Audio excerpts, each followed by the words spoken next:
Hey YouTube, this is Mahadeva the Thunder Wizard. So, I'm going to respond to a a message or a comment that was left on one of my recent videos. And even though I've talked about this numerous times, we can always review things. So the question was, sorry, this is annoying me. The question was, or it was more like a comment having to do with mantras off of the internet.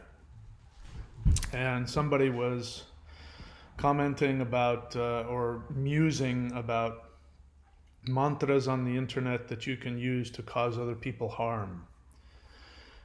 But before I get into that, just let me just say in general, first off, if you are interested in learning from me and from my channel, I strongly recommend that you put time and effort into watching the videos on this channel. We've got now almost, I think, 1,000 videos. And you can type in just about any subject. You can type in, certainly there's no shortage of mantra videos. And me talking about what mantras are, how they work. So if you have an interest in, say, mantra and you're new to my channel, go to my channel page, and depending on what kind of device you're on, if you're on a laptop or a desktop, you can just scroll down to where it says thunderwizard.com. If you don't know how to get to my channel page, all you have to do is type in Thunder Wizard at the top of the YouTube search bar, and then you will see my channel page. Go to it, scroll down to the menu, it says thunderwizard.com, and then it'll say, home and about. And next to that will be a little magnifying glass. Click on that, and another search bar will come up. You can type in any word you want. You can type in mantra, and you will see all of the videos of me talking about mantra. You can type in the Matrix. You can type in aliens. You can type in reptilians. You can type in Norse mythology. You can type in Odin. You can type in, whatever comes to mind. If you think I've talked about it, or if you wonder, if you have questions about it, type it in there and look at the videos.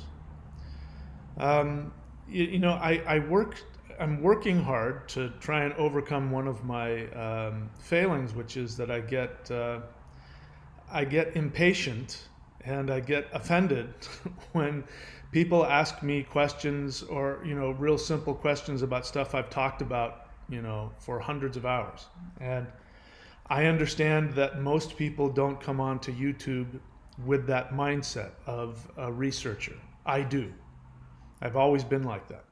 If I come onto YouTube and I'm looking at somebody's channel and I want to know if they talk about something, instead of just flailing a comment on there and moving on to the next video, I'm going to search their channel. I'm going to search their playlists for those things. So put some effort into that, and it's really helpful for you. And it avoids me getting offended and having to make the speech every time.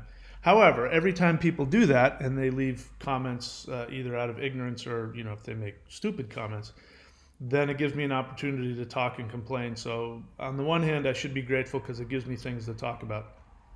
So this, I was thinking about what to talk about today, and I was looking at the comments, and somebody was talking about mantras off of the internet and mantras used to cause people harm. And so I went into this long diatribe on the YouTube comment section about what mantras are and all that. And I just thought, let's just talk about it again. If it needs to be talked about, we will. So the first thing you need to understand is that when it comes to mantra ritual, like the kind that this person was talking about, mantras to accomplish some really specific goal. Again, I haven't even talked about whether or not you can use mantra to harm somebody. But these are usually tantric mantras, and tantra, by the way, has little or nothing to do with sex. I know that you've seen tantra means sex and means sacred sex. It doesn't.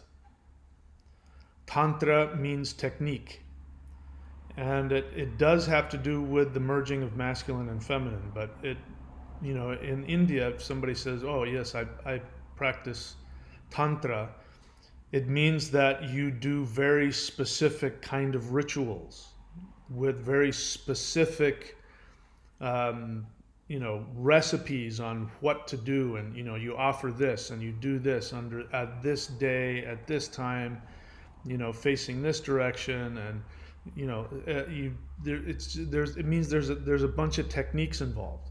It's associated with magic, because magic is the same way. Real magic involves doing rituals with very specific things. Most people who claim to be magicians, I'd even put myself in that. Most people who claim to be magicians do not have the patience, the discipline to do what real magic requires, which is sometimes spending months, years doing something, doing a lot of work. Getting the right ingredients, getting the right this at the right time, saying this the exact right way.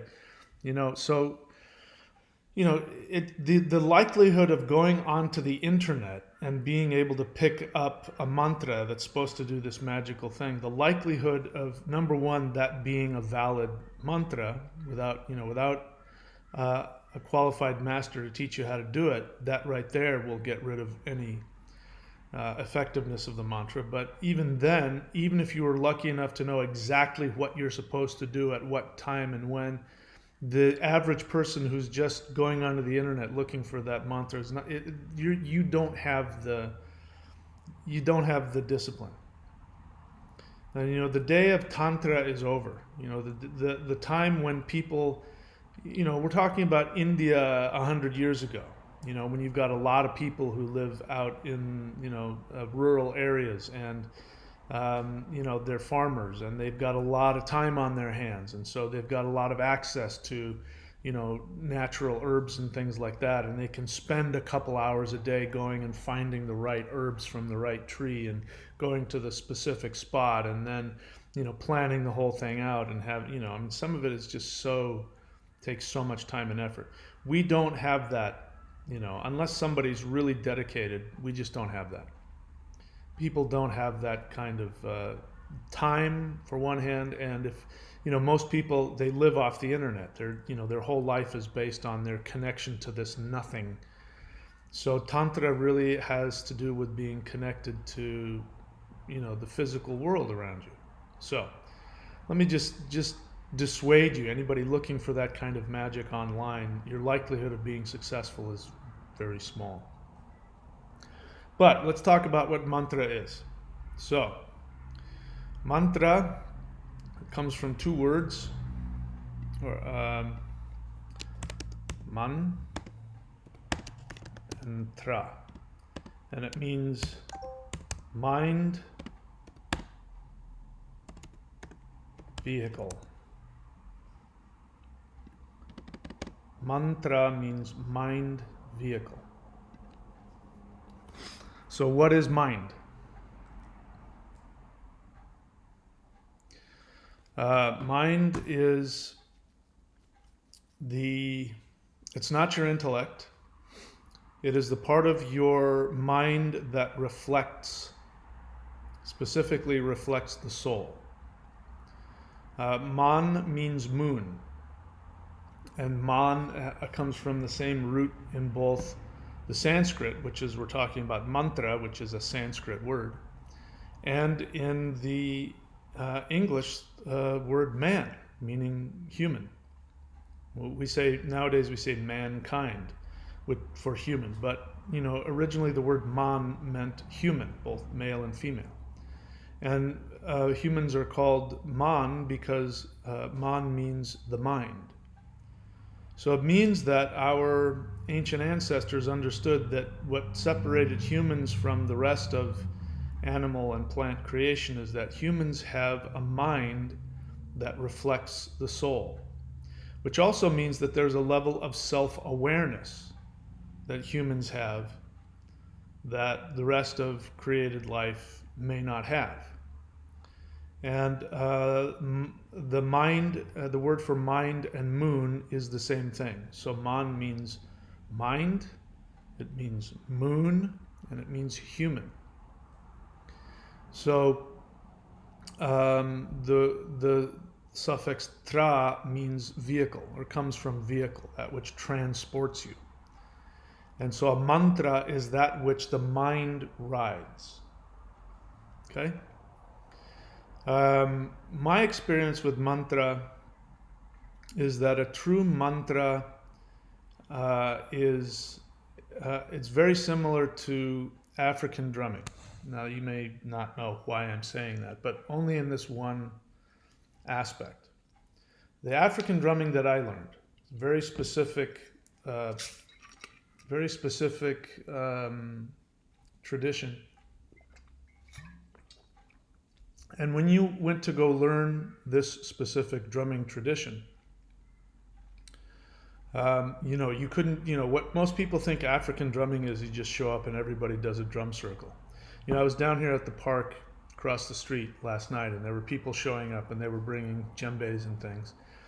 And they started doing a drum circle, and all drum circles have the same rhythm. It drives me crazy. And, I need to give them a break, because most people who play djembes aren't traditionally trained in African, serious African esoteric drumming. So that's all they know. But every time I hear it, I just wince, because it just sounds like, and then everybody just, and it's just a masturbation fest of people trying to solo on top of it. But if you go and listen to the real African shamanic drumming, most Western ears won't even know what they're hearing. They won't even be able to pick out what's happening.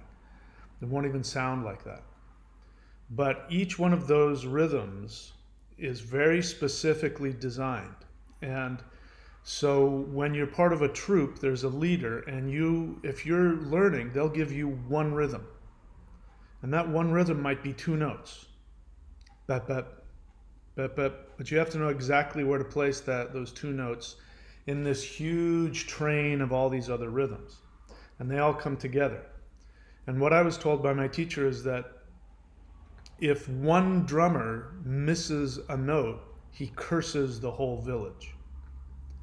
And what he means by that is that these rhythms are put together extremely precisely in order to open up the portals to the orishas, to the gods. Then the gods come down. And if you do it right, and I've experienced this quite a few times myself, when you get the rhythms right, you hear and you feel that things, that something's around you, and you'll hear all kinds of crazy things like children laughing and bells and dragons roaring, and you'll feel somebody walk past you. All kinds of crazy stuff happens, and that's because you're doing the rhythms just right.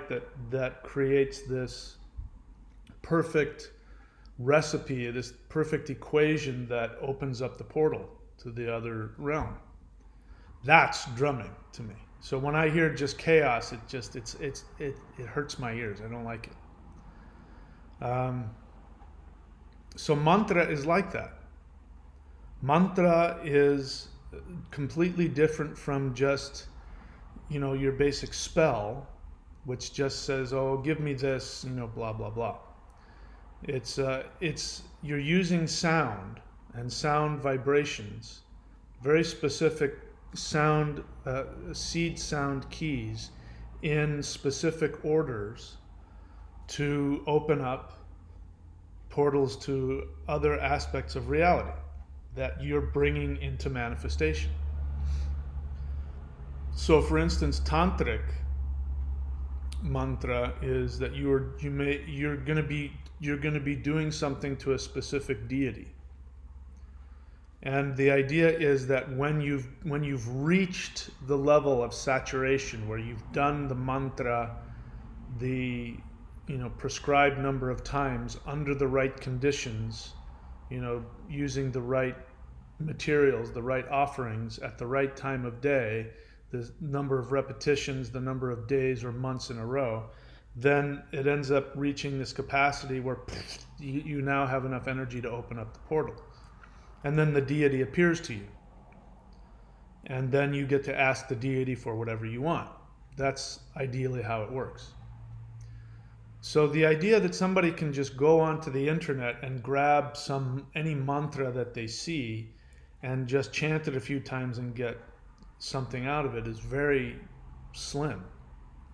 The other aspect of mantra is that all mantras have to do, they have a connection to a specific deity, but that deity also has a connection to a specific planet. So again, trying to get a mantra off the internet when you don't know what planet it is, and you don't know what that planet is doing in your chart, and you don't know what that planet is doing in your chart right now, is a complete waste of time. I mean, it's possible. You might be able to get something to happen, but something like that. I mean, and again, here's what I'd like to say to everybody coming onto my channel. If you're brand new to my channel, you don't know this, but you're better served really putting time into watching my videos before you ask a question or leave a comment. Because I tend to get cranky when people leave, even if it's just innocent ignorance. I tend to get cranky about it. So mind control, I don't know if you're new to the channel, he puts in I can breathe as a good mantra. That's not a mantra. That is a mental affirmation. It's not a mantra. So let's talk about that. I've got here in the little thumbnail here, I've got the difference between mantras and positive affirmations.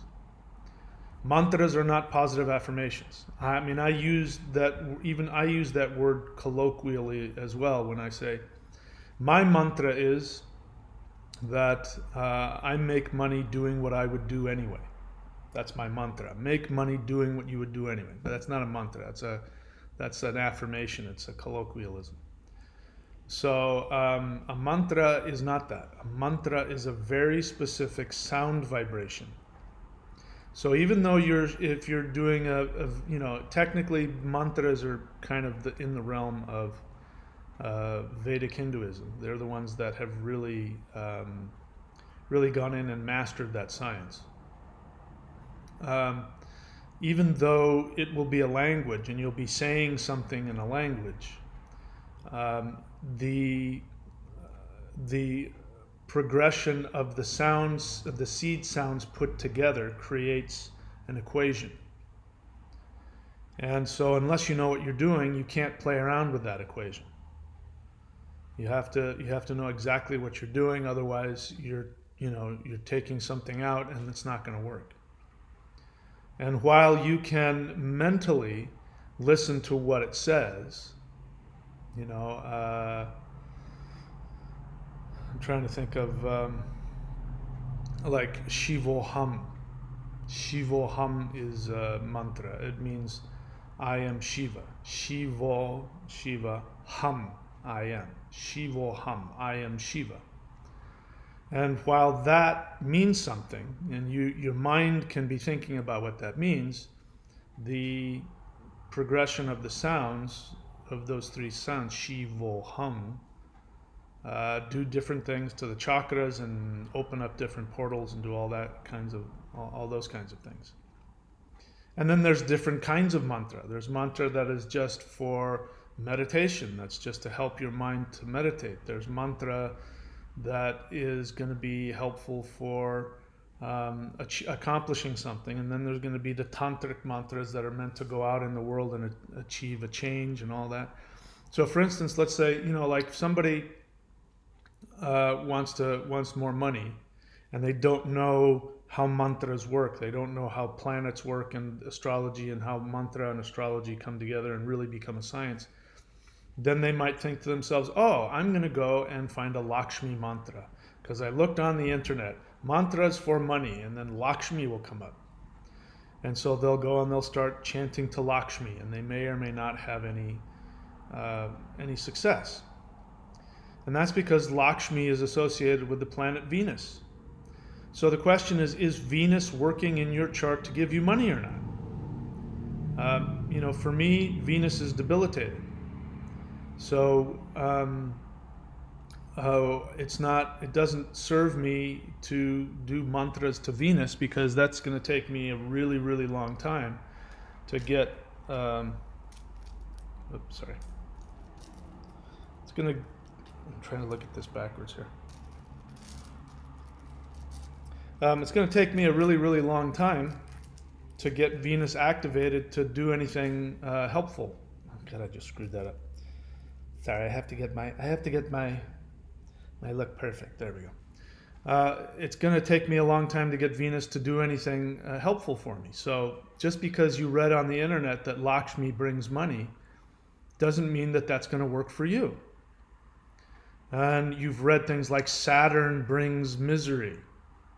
And so you stay away from Saturn, but you go towards Venus, unless you get an astrologer to take a look at your chart and you find out that Venus is debilitated and Venus is actually causing challenges in your life. But Saturn is actually looking to make you rich. So you've read on the internet, stay away from Saturn because Saturn brings misery and death and disease, which is accurate. But you don't realize that Saturn in your chart is actually working in the opposite way. So don't waste your time. If you want to find something on the internet, find a real user-friendly, just straight across the board mantra for, enlightenment, like the Om Namah Shivaya. That one anybody can do. And it will benefit you because it's just designed to help you stay in your highest awareness. It's not going to necessarily make you rich, but it's not going to hurt you. And you can use that mantra to say, show me where to go for my, to my best mantra. Help me figure that out. You can do that mantra to help you, just to use it to say, guide me to where I should go next. So you really need to know what the hell you're doing. Otherwise, at best, you're going to end up with nothing. I mean, sometimes people get lucky. Here's the rule as I understand it. The rule as I understand it is, first thing, if you don't know anything about mantra, is that you should only go after mantra for your own enlightenment and awareness. If you start with that motivation, you're safe. And then go looking for those mantras. And you can find some all-purpose mantras like the Gayatri mantra, the Om Namah Shivaya mantra, things like the Triambakam mantra, those staple mantras for enlightenment and awareness. You're safe with that. And if you go after it, with any desire, but if you don't know what you're doing, you should go with the desire of, I just want enlightenment. Just show me towards enlightenment, and then you can do a mantra like that. And then you can do it however you want. You don't have to follow any rules. You just do it, when you want, and it will help you. But if you're going after mantras, for selfish ends, like what was mentioned to me, this person wasn't doing that, but they were saying that they were finding mantras online to cause people harm. If you go at it with that kind of understanding and don't understand what that means, then at best nothing's going to happen, and at worst that's going to backfire on you in a big way. And it could be because you don't understand what that means when it says to destroy your enemies. You don't know what that means. You take it literally, and you also don't know. Those kinds of mantras tend to be very specific about the planet and about the deity that you're working with, and all that kind of stuff. And if you don't understand what the relationship is and what you have to give in order to get that, then you're going to end up making yourself a target. You could, if it's working with a planet like Saturn or Mars, and Saturn or Mars is not working well in your chart, then that stuff's going to come back on you in a big way, because every time you chant a mantra, you are activating that mantra within yourself. And so when you look at it from an astrological perspective, the planets aren't out there. Your chart isn't out there. Your chart is in here. That means all of the planets are here. All of the deities are within you. So when you chant a mantra, it's like releasing DNA within you. And the question is that working towards your strength or not? So if you're working with Mars. And Mars, the Mars energy within you is not something that makes your life better, it makes your life worse. And you think you're just doing something to chant to affect somebody out there. It first has to come from you. It gets created and projected out of you. So it's going to backfire on you if you don't know what the hell you're doing. And again, same thing if you're, trying to get money and you're worshiping Lakshmi, but you don't understand that Venus within you isn't working well for you. As I said in my chart, Venus is debilitated, so it really doesn't serve me to do any Venus rituals. As it turns out, Venus is my Ishta Devata, which means that I can talk to Venus, and that works for me.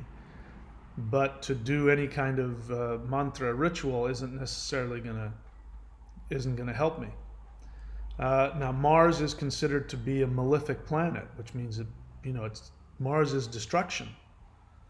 So in some people's chart, if they chant a Mars mantra, it could cause real destruction in their lives, destroy their relationships, make them sick, all kinds of other things. But because Mars works really well for me, I chant to Mars, I get the benefit as though I chanted to Lakshmi.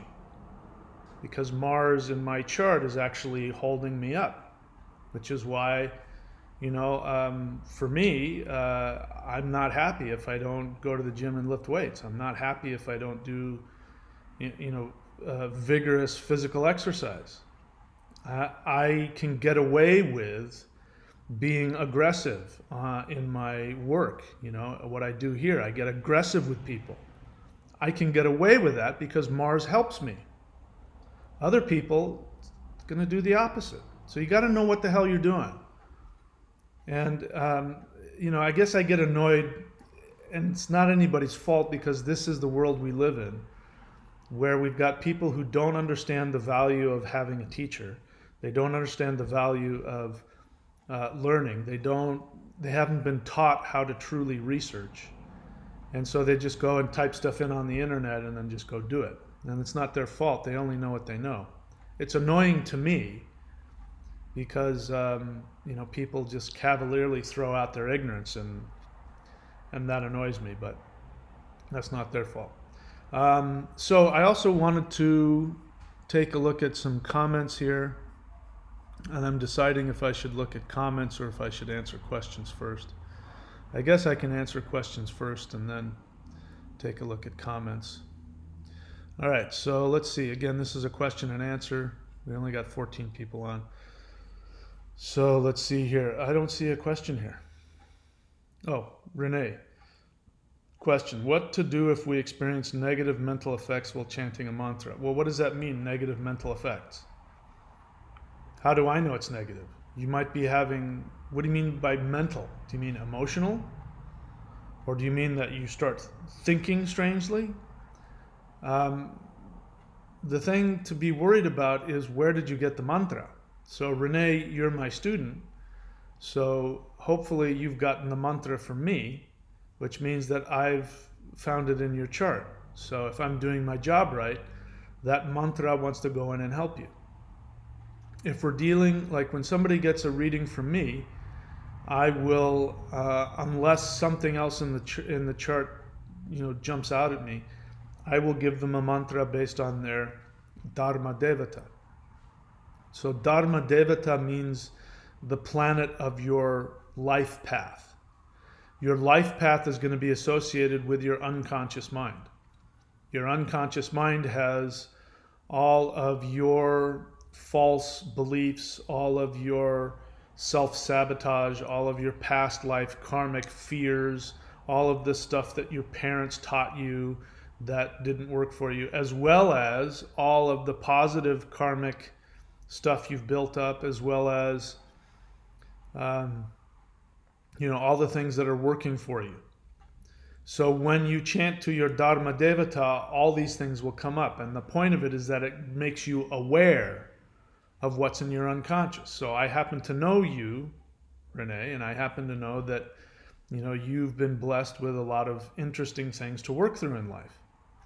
So that means that when you do your mantra, it's going to create, it's going to bring up to your conscious awareness all the stuff that's there. And you have a lot of really self, directed negativity in your unconscious. So you're going to feel that. So I don't know if, you're making the assumption that it's negative. I don't know that. It might be unpleasant, but as you know, we're putting a lot of energy into getting you to become conscious of all of the things that, could be challenging and painful and uncomfortable because you need to release it. So you may be thinking it's negative. I'm assuming you're asking the question based on your experience. You could just be asking in general, but negative mental effects just means that it's unpleasant for you. It doesn't mean it's negative at all. If you've eaten bad fish, you got to puke it up. And puking up bad fish is no fun. But you have to do it if you want to be healthy. We need to become aware of what's in our unconscious if it's damaging to us. We need to become aware so we can let it go. That's not negative, that's positive. Let's see.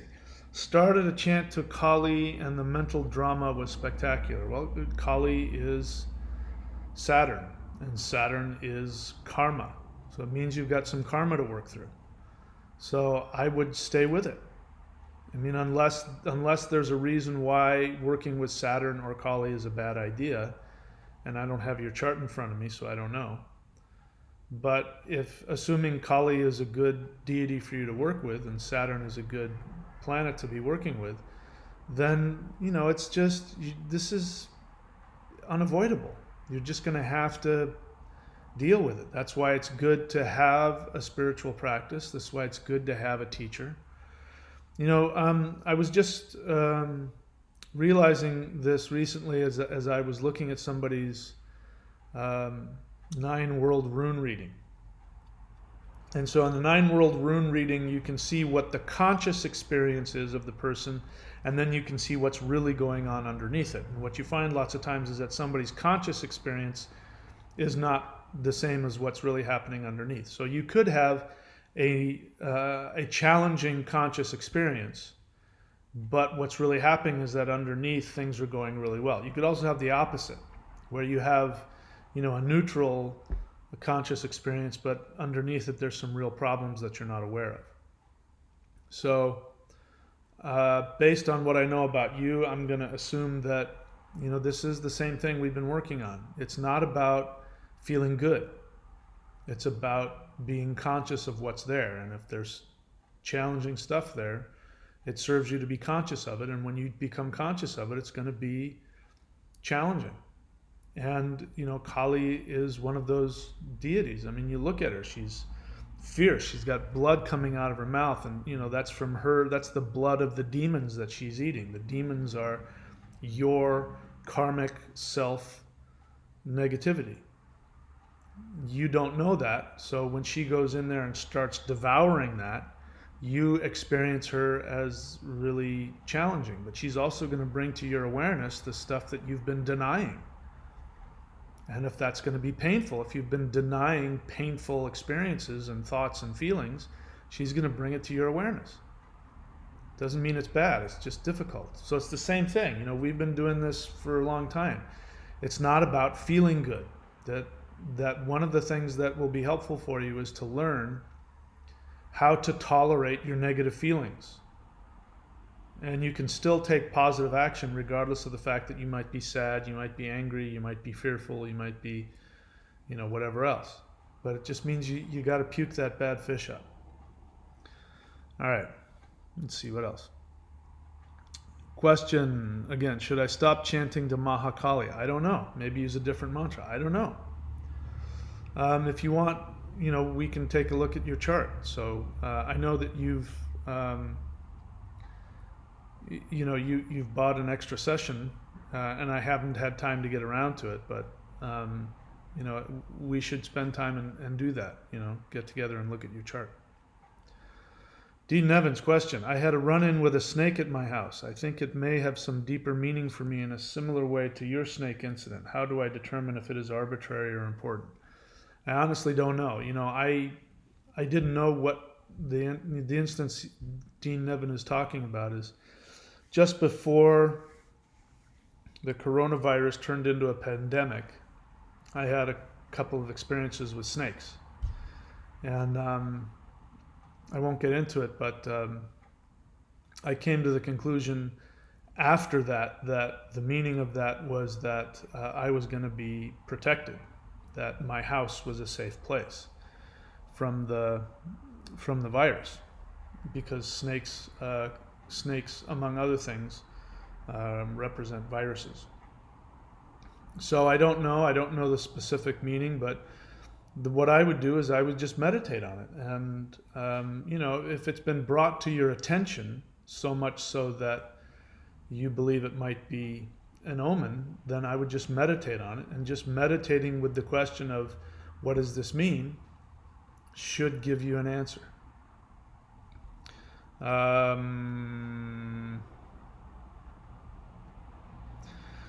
Well, so I don't know, Renee. You've started with it. So here's the thing about mantra as well. I've been saying to you that you got to be careful what planets you chant to, because that may or may not work for you. The truth is that all of the planets are here to bring you to awareness, and to bring you to enlightenment, and bring you to moksha and all of that. The question is whether or not the mantra is going to create an experience for you that is challenging or is pleasant. Now, when I'm looking at somebody's chart, my focus is to try and give you the experience that's going to give you pleasant outcome. Now, that's not how things were done in the past. Traditionally speaking, when you went to somebody and you said, I want to become enlightened, they would look at all of the karmic issues, and they would give you a mantra that would bring all that karma to the surface, which might mean you might lose everything. You might end up losing your family, losing your job, your career, and end up homeless, so that the only thing that you can do is just meditate and pray all day. And they would say, oh, you asked to be given enlightenment. I didn't realize that. If you had said you wanted to make money, I would have given you a mantra for that, because in their mind, being successful monetarily and achieving enlightenment were two different things. Having money creates more karma. Whereas, if you get rid of everything and the only thing left is to focus on your soul, right? Working with a challenging planet, if it's going to bring discomfort and challenge, it's going to take you to the same place. It's just it's going to throw your karma in your face, and you're going to have to deal with it. So we're living in a period of time. We're coming out of Kali Yuga. So. And nobody has the time and effort. Like I said, we don't live in a society where people can be. There have been times in the past and in different places where it's acceptable. Society accepts that there are poor beggars who just sit around and meditate. And, we don't see them as homeless people. We see them as, oh, that person has chosen to meditate, I'm going to give them alms.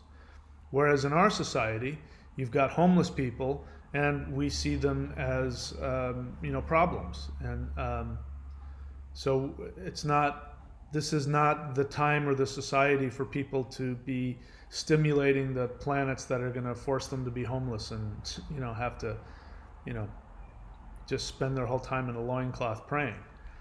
So nowadays it's beneficial to try and find how the planets are going to give you beneficial and pleasant results. So I don't know. Knowing what I know about you, Renee, I'm willing to bet that it's in your best interest to just keep working through it. This is an ongoing theme with you. That I keep saying that to you, over and over again. It's not about feeling good. It's about learning how to tolerate your negative feelings and taking constructive action. And Kali can help you with that. If it continues to be, bear in mind, you chose to do this. If I didn't give it to you, then you've chosen to do this. You owe it to yourself to stick with it. You know enough. You're not somebody who's just come off the street and doesn't know anything. You know something about what we're doing. So I think it benefits you. I also think that Kali has a strong connection with you, and I think that you fight with that within yourself. And so I think it's in your best interest to, let her bring that to you and face what you're fighting with about that within yourself. I think that is helpful. Having said that, I'm also open to taking a look at it, when we get a chance and we have a private session and seeing what we can do with it. All right, so Renee has thrown down $5. Thank you. Yeah, all right. I don't see any more questions here. So then what I get to do now is I get to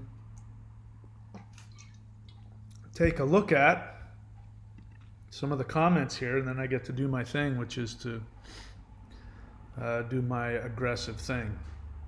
Okay, so here's somebody. I don't know who this is. I'm going to go. This was on my most recent video, The Matrix is a Holographic Projection. Let me just go to this person's channel. See, here's the thing about, people who drop negative comments, and they think that they're anonymous.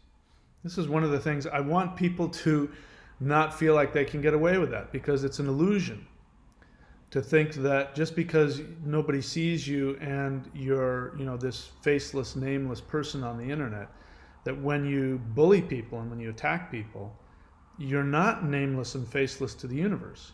That the universe sees what you're doing, and it's not like you get away with it. So I get to go see this person's channel, so let's click on it. There's nothing there. 129 videos, so just one subscription. Let me see what this subscription is all about here. Nope, comics. All right, so nothing here of any significance, so I don't know anything about this person. Natalie G says, this nut, quote, life is an illusion, but don't break that window. Fool. This is why I can take 10,000 of you fake-ass gurus and change nothing. This universe has to be destroyed. You are so very lucky my carbon particles are in such disarray, else you and this abomination of light would be gone. Is that a threat?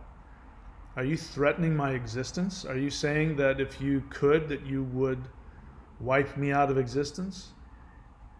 That's a really wonderful place to be.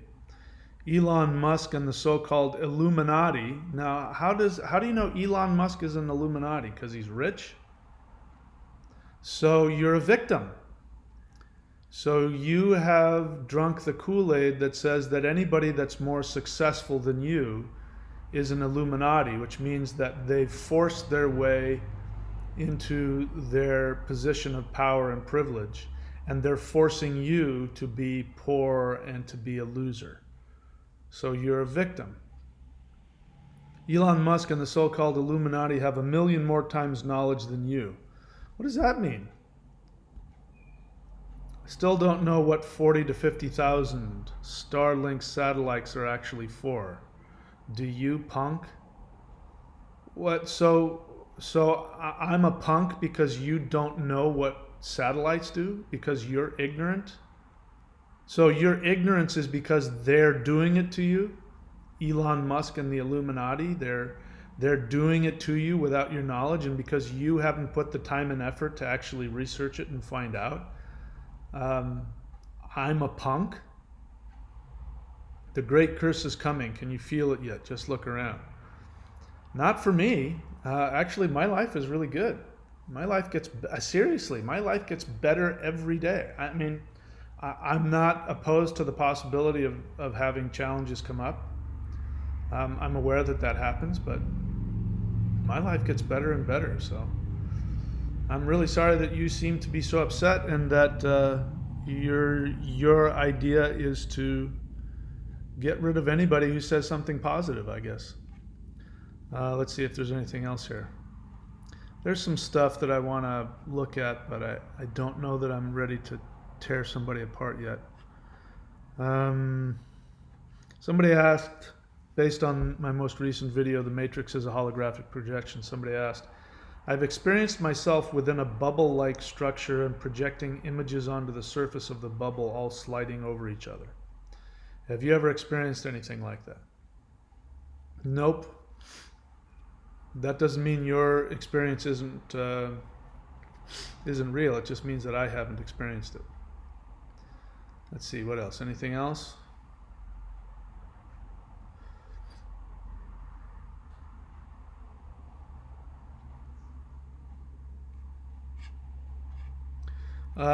There's a response here to my law of attraction video, which what this person is responding to is that I make the argument that the law of attraction is very toxic.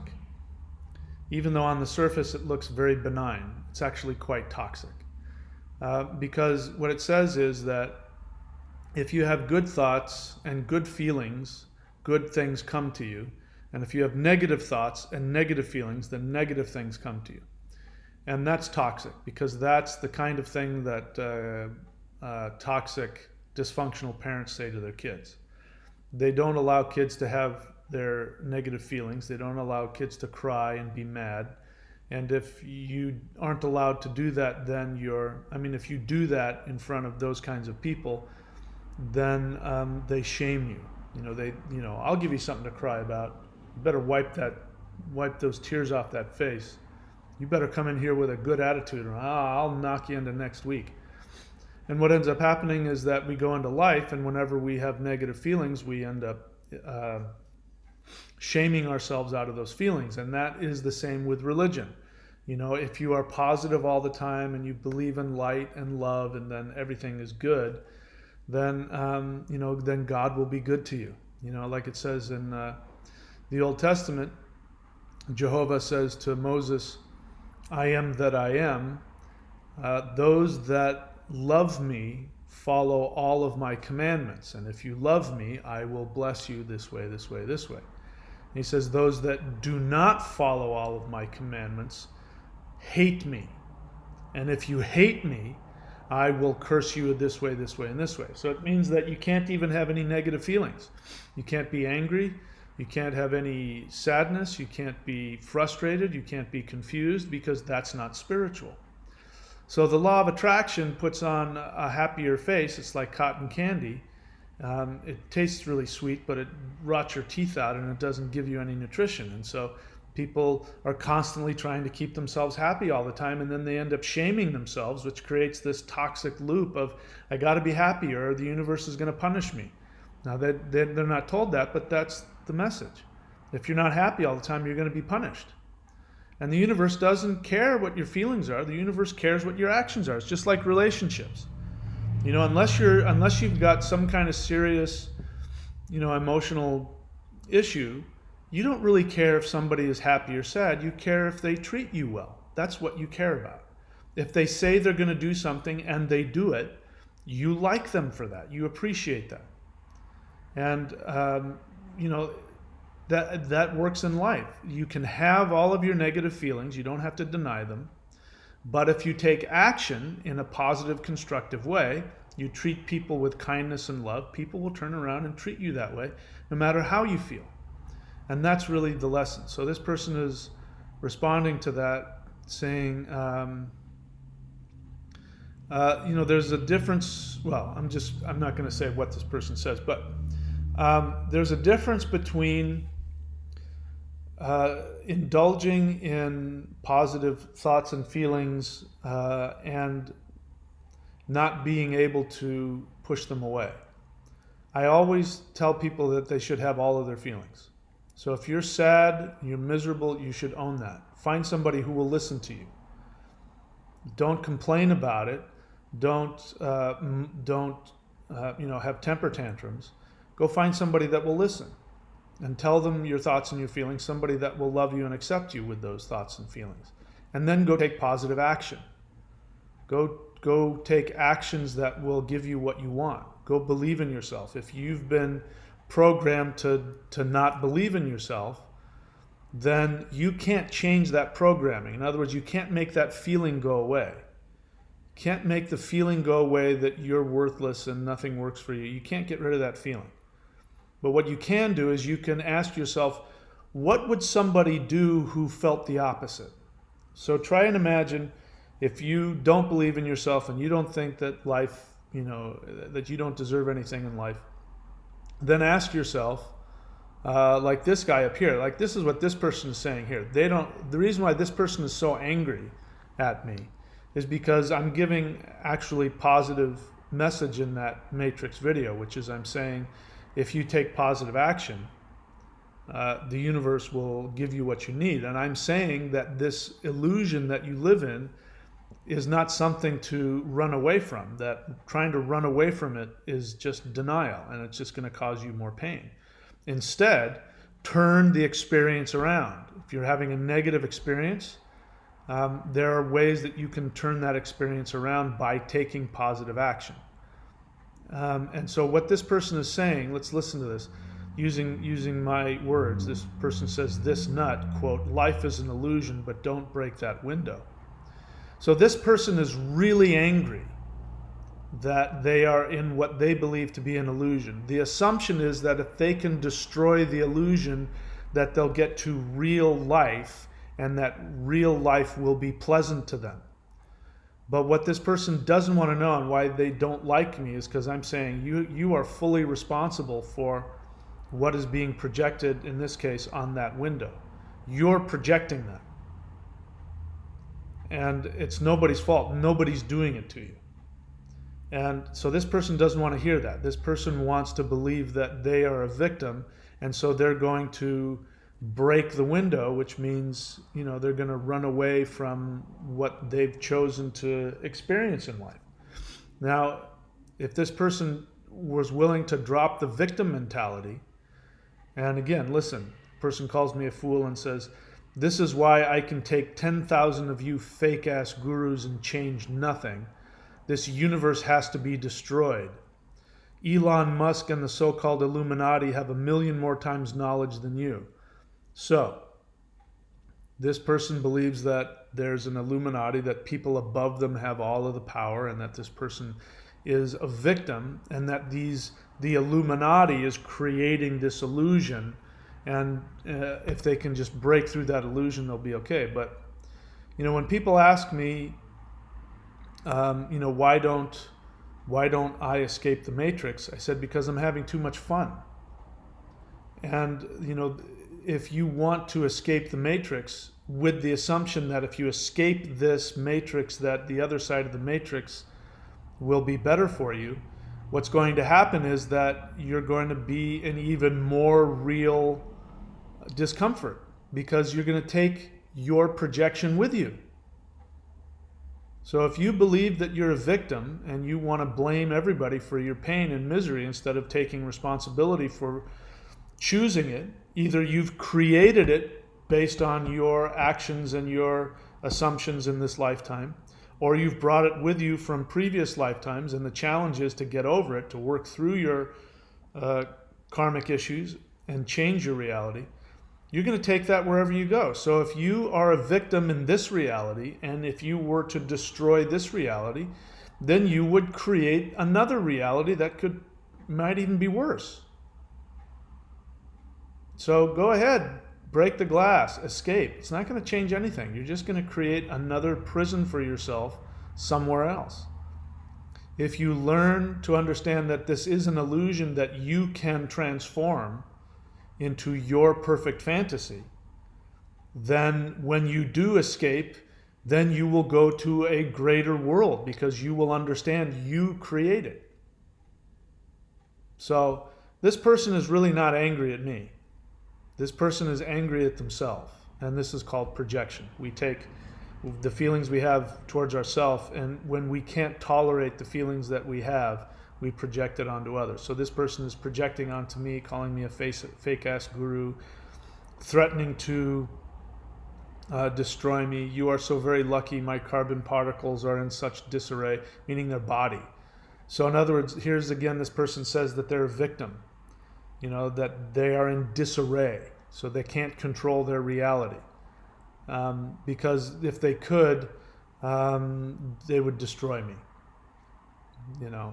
The assumption is that I am different from them. Anyway, so there's that. I don't know if there's any other questions here. I'm also doing this, seeing if you guys are going to be asking questions in the meantime. Do I want to talk about this? No, I don't want to talk about that. Yeah, I don't see anything here.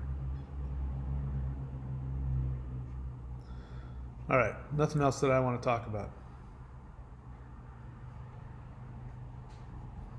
Let's see if we have any questions here.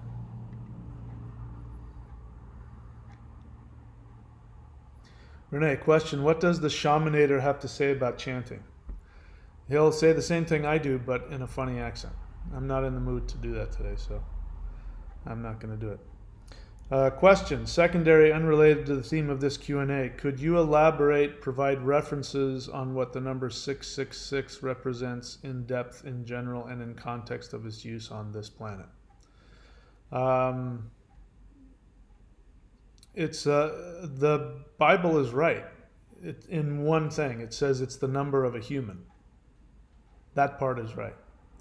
So 666 represents a human being taking power, a human being accomplishing their desires. And to be honest, I don't know a whole hell of a lot beyond that. And if you're new to my channel, the idea is to ask me questions, ideally about things that I teach. So when you ask me questions that I don't teach about, my first thought is, why are you asking me about something I don't teach? Why are you not watching my videos and knowing what to ask? But you're welcome to ask whatever you want. The truth is, I just don't have a lot more to say other than that.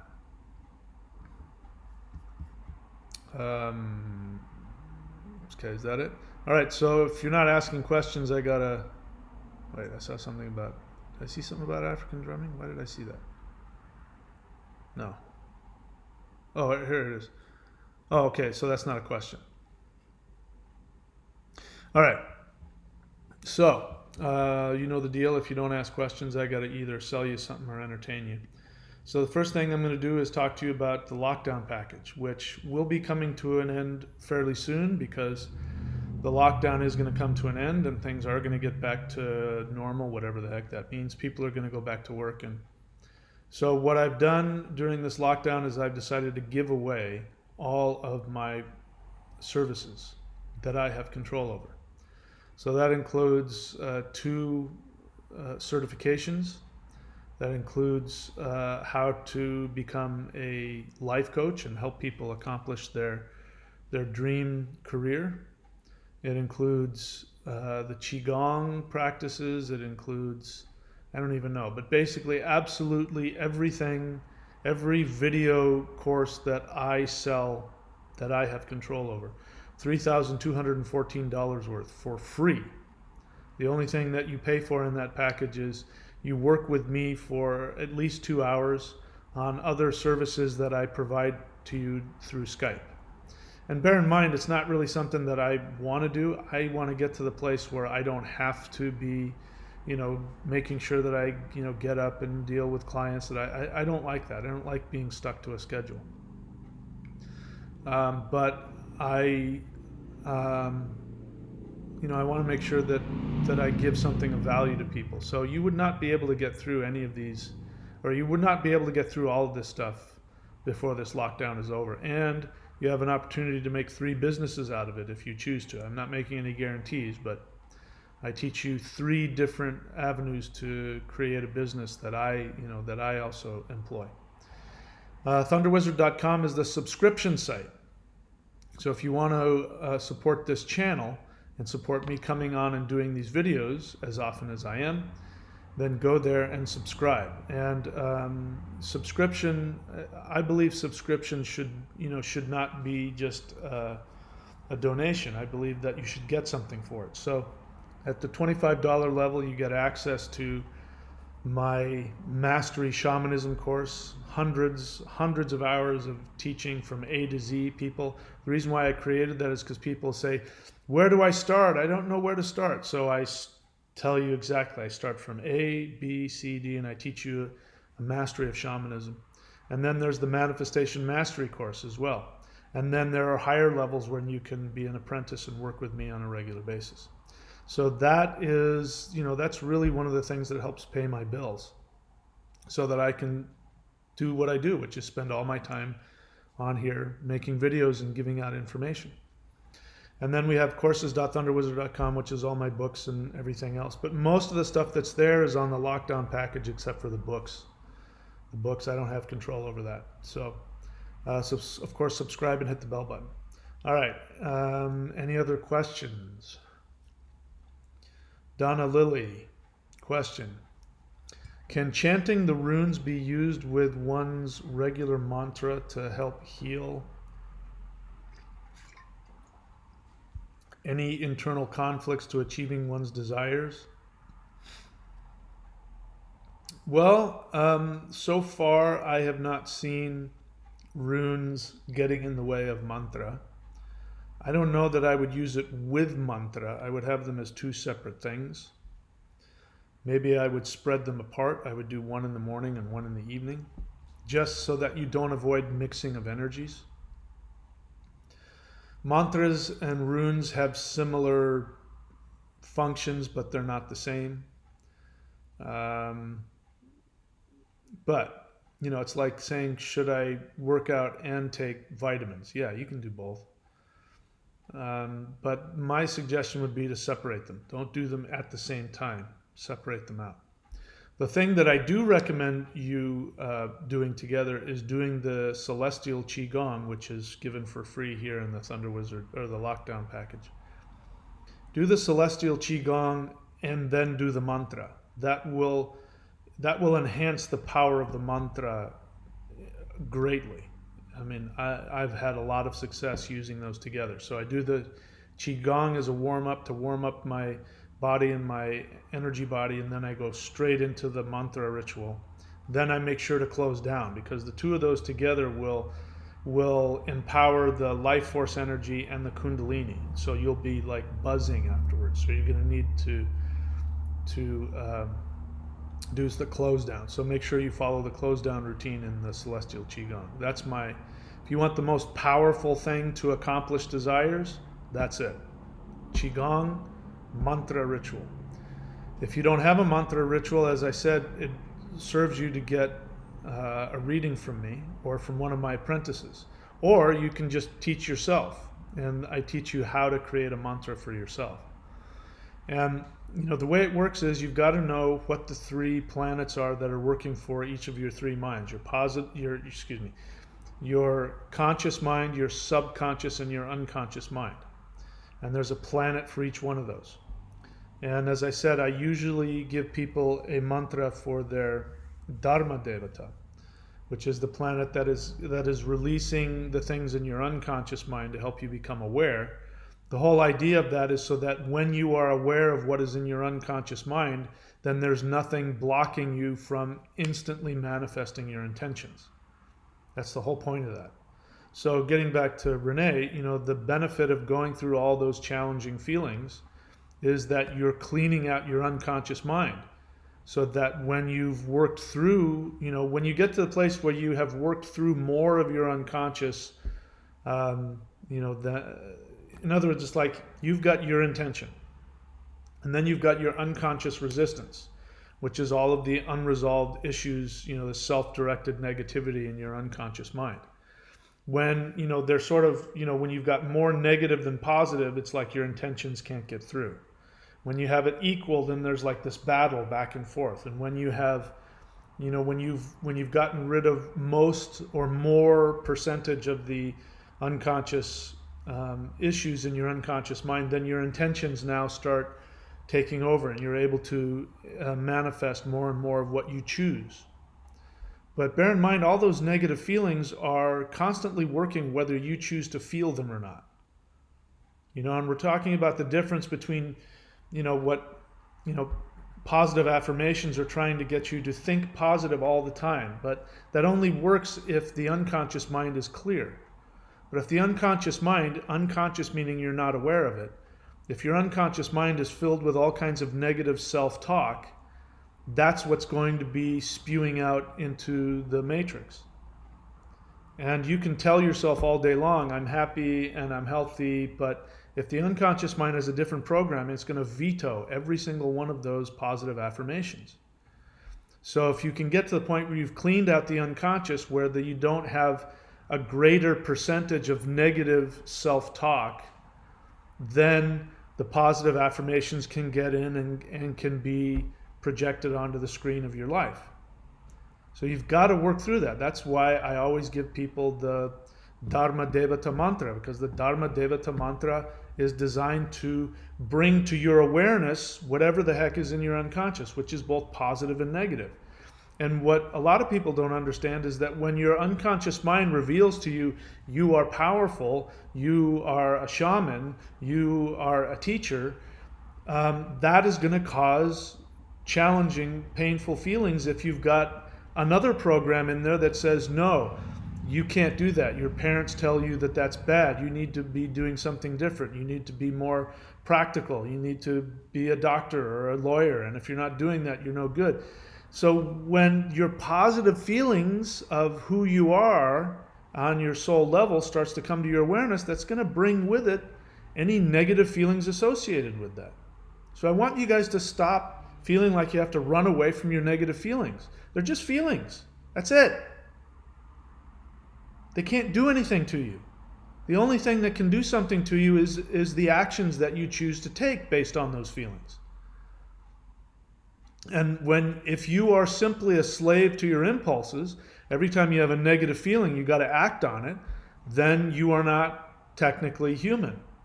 You're an animal. This is why the reptilian brainstem is doing all the work. You're just in survival mode, trying to run away from an uncomfortable impulse, which is false anyway. When we're born as little babies, when we plop out of our mom, there's only 3 inborn fears that we have. We're afraid of heights, we're afraid of loud noises, and we're afraid of fast-moving objects. That's it. And that just is normal because, if you fall off of, a cliff, you die. If there's some loud noise going on, it means that there's some natural disaster or some animals coming after you or there's an enemy tribe yelling and screaming at you. And what's the other one? Loud noises, fast-moving objects. There's a rock going to fall off the cliff, and might kill you. Those are the 3 fears that you're built with to avoid injury.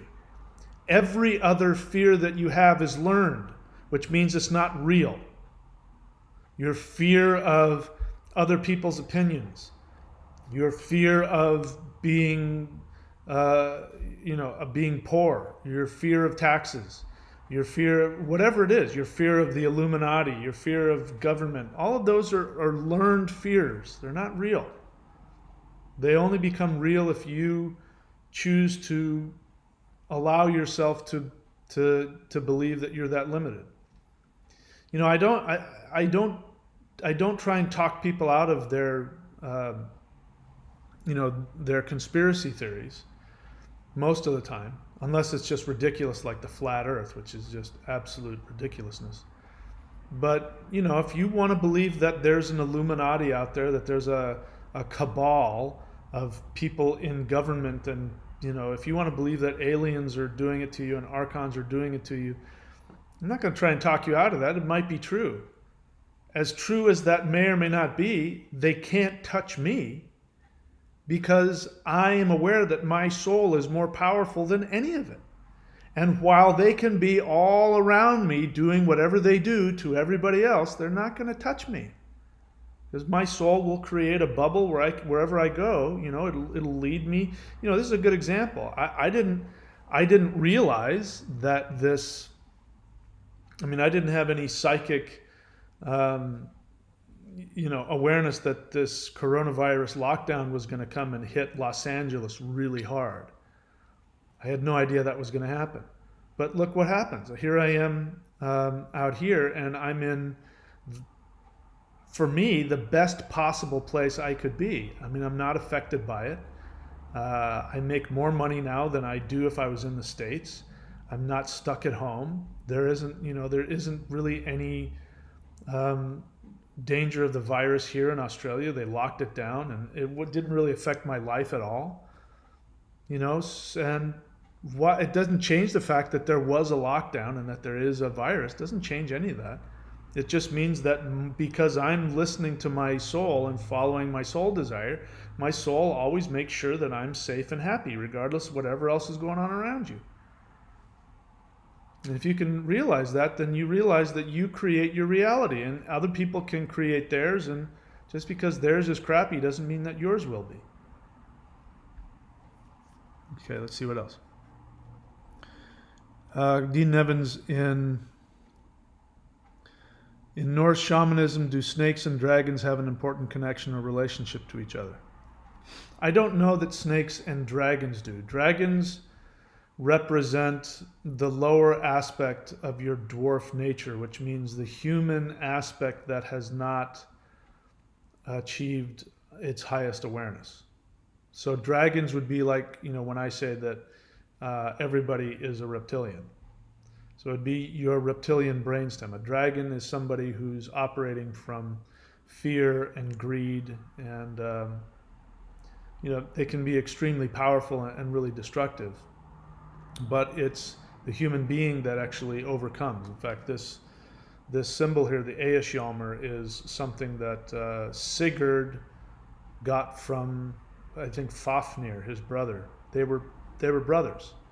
And one of them was a dwarf that turned into a dragon, which means somebody who didn't achieve his highest awareness and operated from his reptilian brainstem.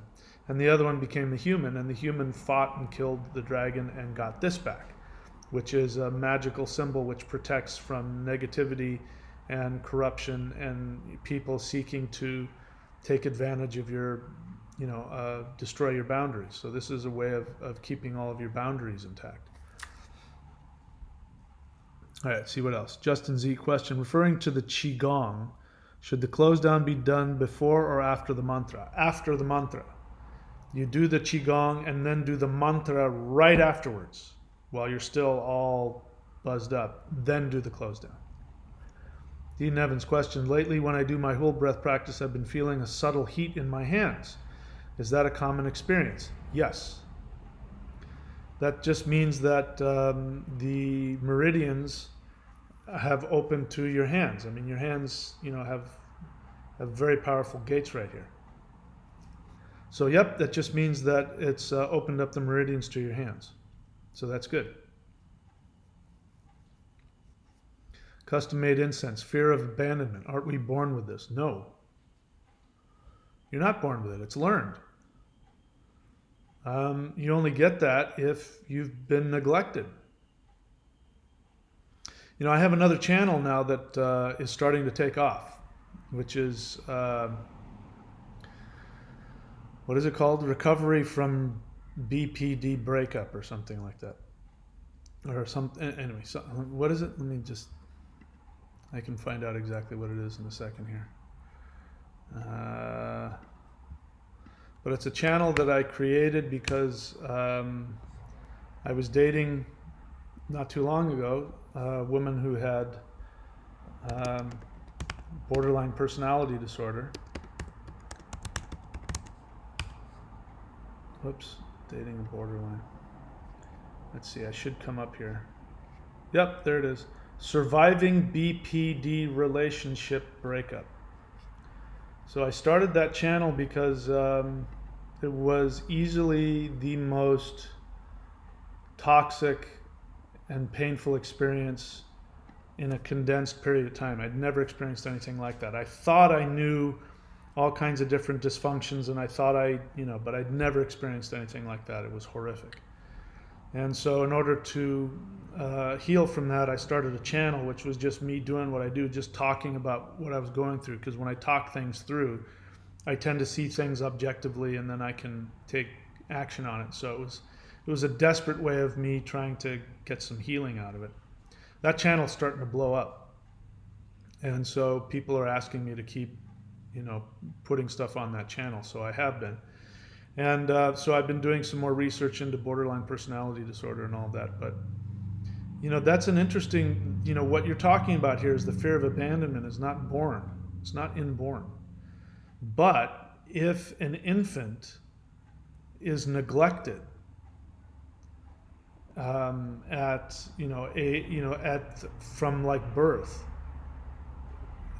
as early as 3 months, if an infant has not been given loving and nurturing from the parent, then there's something in it that snaps and it never recovers.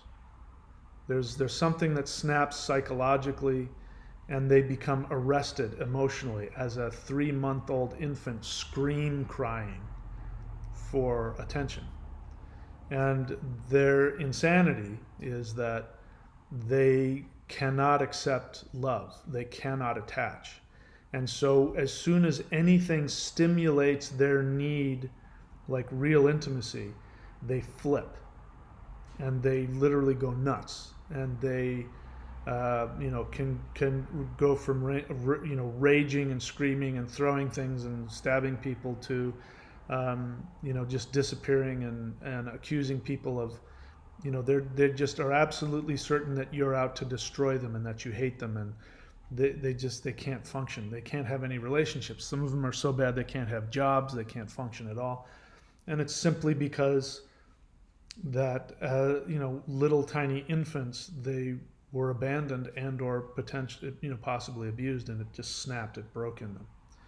And then there's this fear of abandonment. So if you have a fear of abandonment, it could be a past life thing, but it could be because your parents made mistakes. But no, you're not born with that. The universe has created us so that we, as though we're going to be with normal, loving, healthy parents. And as long as we get that, we function really well. This is why, I talked about this. Where I don't, what did I do with it? Oh, well, I guess I got rid of it. But the comments that were, the one person who just, was really, really hostile. That really hostile comment that I shared with you here, which I can find really quickly again. This is somebody who didn't get the love they needed as a kid. Somebody who says, "This nut, life is an illusion, quote, but don't break the window. Fool. This is why I can take 10,000 of you fake-ass gurus and change nothing. This universe has to be destroyed." That's projection. That person, that means on an unconscious level, that person believes that they deserve to be destroyed. And they're projecting it out on the universe. "You are so very lucky my carbon particles are in such disarray, else you and this abomination of light would be gone." I mean, they'd kill me. This person just threatened to murder me. If they were able to, they would murder me. That again is projection. It means that person is suicidal. That doesn't mean they're going to follow through on it, but they definitely have suicidal feelings toward themselves. They hate themselves so much, they want to destroy themselves. And so they project that onto everybody else. The Unabomber. There's a reason why the Unabomber bombed people. He bombed people who he believed were in positions of power. It's because, he went through that MK Ultra thing and he was really abused and he was, really destroyed and abused, and he already had emotional issues, and he felt so damaged and so attacked that he projected that onto the world. Him blowing people up was how he felt. He felt that people had set a bomb off inside of him and destroyed him. As this person says, very, very well said. If you're so very lucky my carbon particles are in such disarray. That person feels like that they've been exploded, they've been destroyed on the inside. That's why they're so angry.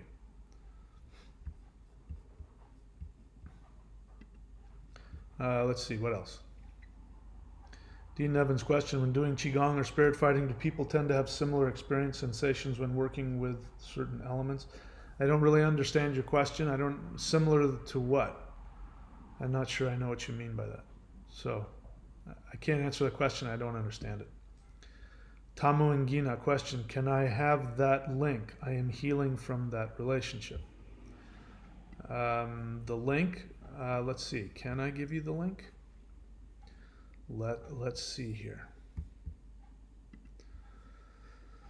There we go.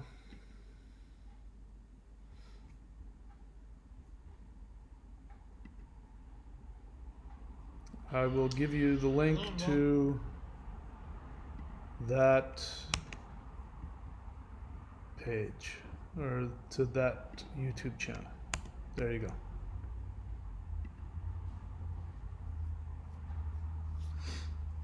Okay, what else? Nothing else? All right, if there's no other questions, then I'm gonna oh no, here comes another one. Justin Z question: earlier you said the snake symbolizes virus, yet does a snake around a stick represent healing?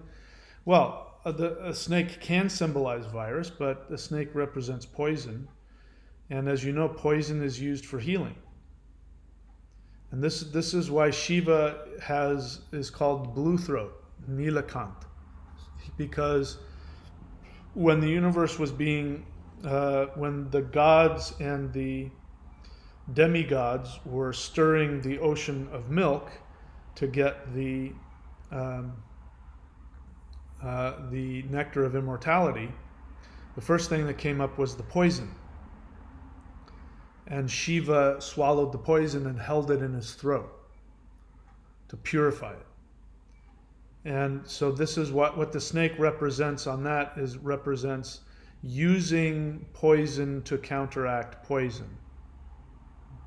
So poison can be used to to create anti-venom, and can be used, all kinds of medicines are actually poisons. If you dilute the poison enough, so they're things that you can't take a whole bunch of, or you'll get really sick. But you take a little bit of it and it'll help heal.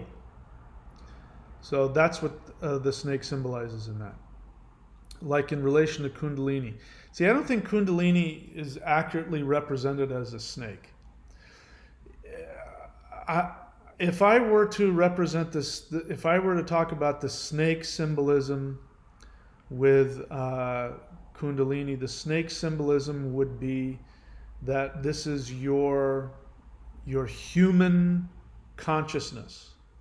So the one thing that the snake does is that the snake comes to you, and if the snake is coming to you and looking you in the eyes, then you are either going to have to look at your negativity, your reptilian brainstem, your fear, your aggression, your violence, your greed, your fear of not being taken care of, your fight or flight. You're going to have to look deeply within that and then use that as a strength. Accept it, merge with it, and use it as a strength. People who don't do that actually become reptilians. A good example would be fundamentalist Christians. Fundamentalist Christians cannot tolerate their own negativity. They cannot tolerate any of their own feelings. The 10 Commandments is a really good example. Do not steal. Why do you need to be commanded not to steal? Unless you are somebody who's a thief. Why do you have to be commanded not to commit adultery? Unless you are somebody who can't follow through on your vows.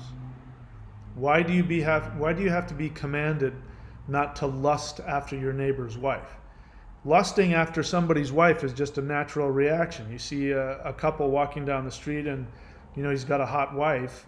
Your physical body is going to have a natural reaction. You're going to look at her and you're going to go, wow, she's really hot. I really wish that was my wife, because if that was my wife, I would be doing this, and it's just a feeling. Wanting to go and sleep with somebody's wife is just a feeling. It doesn't mean anything. But you have to be commanded not to do it if you don't have any discipline. So the 10 Commandments shows somebody who is a reptilian. That's why they're so focused on sin. That's why they hate themselves. That's why they believe that God hates them. And so they try so hard to focus on righteousness and goodness, and yet what do?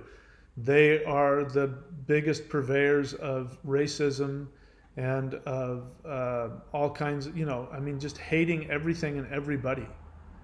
The whole idea, like trying to outlaw gay marriage, because they'll say that if they do that, then everybody will turn gay. I mean, that shows you that they have no ability, that they obviously, that you got a lot of latent homosexuals who aren't comfortable with that. So they have to mandate how evil it is. I mean, I'm on the spectrum of uh, being heterosexual. I am all the way full tilt heterosexual. But I have no problem if the people next door want to get married and they're gay. It doesn't bother me. Them getting married and having gay sex is not going to force me to have gay sex. It's not going to force me to do something I don't want to do.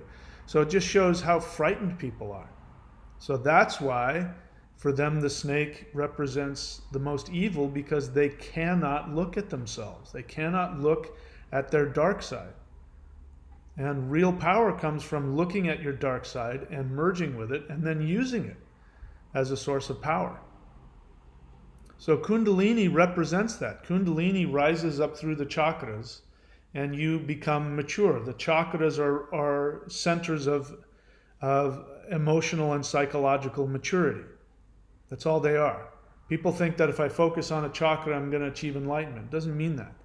The chakras, when the Kundalini rises, which is your human psychological awareness, rises to that chakra, it means that you have to learn the lessons of maturity associated with that. The root chakra, the very bottom chakra, has to do with physical security. So if you haven't even achieved maturity in physical security, it means that you're going to be overindulgent, you're going to be selfish, you're going to be controlling, you might even be violent. It's because you're insecure just on a physical level. When you become secure and you realize that, oh, this is just stuff, my essence is not defined by the stuff that I have, that I'm okay if I have X amount of money instead of being a trillionaire, then you move up to the sexual chakra, which you learn how to have your identity, how to merge with other people without damaging them or damaging yourself, and then you become mature in that way. And then you move up to the navel chakra, where you learn about identity on a greater level, and you either become your own sense of self, you can become established in yourself if you're mature, or you become a bully and you end up becoming a CEO of a huge company, or you become a slave owner. That means that you haven't become mature on the level of the navel chakra. So the Kundalini represents that. The only snake aspect of that is that it rises up the spine like a snake. But if you were to apply anything else, it would mean being able to become mature and look at that.